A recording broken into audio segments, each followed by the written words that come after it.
उत्तराखंड ने एक नया इतिहास रच दिया। भारत सरकार की खनन तत्परता रैंकिंग में राज्य ने देश में दूसरा स्थान प्राप्त किया है।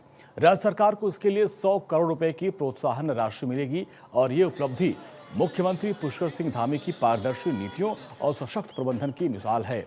भारत सरकार के राज्य खनन तत्परता सूचकांक के तहत उत्तराखंड को श्रेणी सी में दूसरा स्थान मिला है।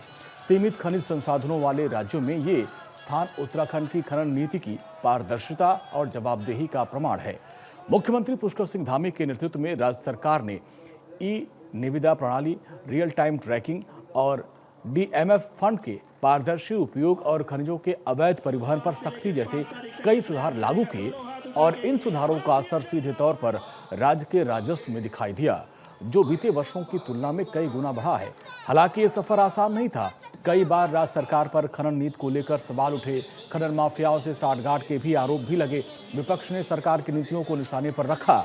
पहले की सरकारों में राजस्व से महज 300 करोड़ की आय हो पाती थी, लेकिन मुख्यमंत्री धामी की सरकार जब से बनी तो बिना डिगे अपनी नीतियों को प्रभावी ढंग से लागू करके उस पर वो केंद्रित रही, जिसमें पारदर्शिता, तकनीकी और जवाबदेही को नीति का आधार बनाकर सरकार ने उन आरोपों का जवाब दिया है और अपने काम से उसका जवाब दिया, जिसका परिणाम ये हुआ कि 4 साल में ये आंकड़ा 300 करोड़ से पार करके 1200 करोड़ के तक पहुंच गया है।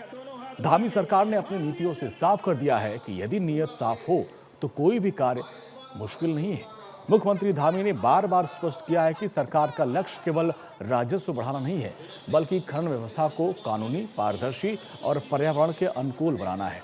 और आज यही नीति उत्तराखंड को देश के अग्रणी खनन राज्यों की श्रेणी में लाकर खड़ा कर रही है। मुख्यमंत्री ने कहा कि हमने शुरू से ही ये तय किया था कि उत्तराखंड में खनन के लिए कमाई का ये जरिया नहीं होगा, बल्कि विकास का माध्यम बनेगा। पारदर्शिता हमारी नीति का रीढ़ है और आज उसकी सफलता सबके सामने है। भारत सरकार के मुताबिक उत्तराखंड का ये प्रदर्शन सतत सुधारों को और जवाबदेह शासन की प्रणाली का नतीजा है। राज्य का ये मॉडल अब अन्य राज्यों के लिए सर्वोत्तम प्रैक्टिस के रूप में देखा जा रहा है। कभी विवादों में रही खनन नीति आज उत्तराखंड की पहचान बन चुकी है। ये बदलाव केवल नियमों से नहीं, बल्कि धामी सरकार की नीति, दृष्टि और पारदर्शी प्रशासन से संभव हुआ है। उत्तराखंड ने दिखा दिया कि सही नीयत और सख्त नीति हो तो हर क्षेत्र में सफलता हासिल की जा सकती है।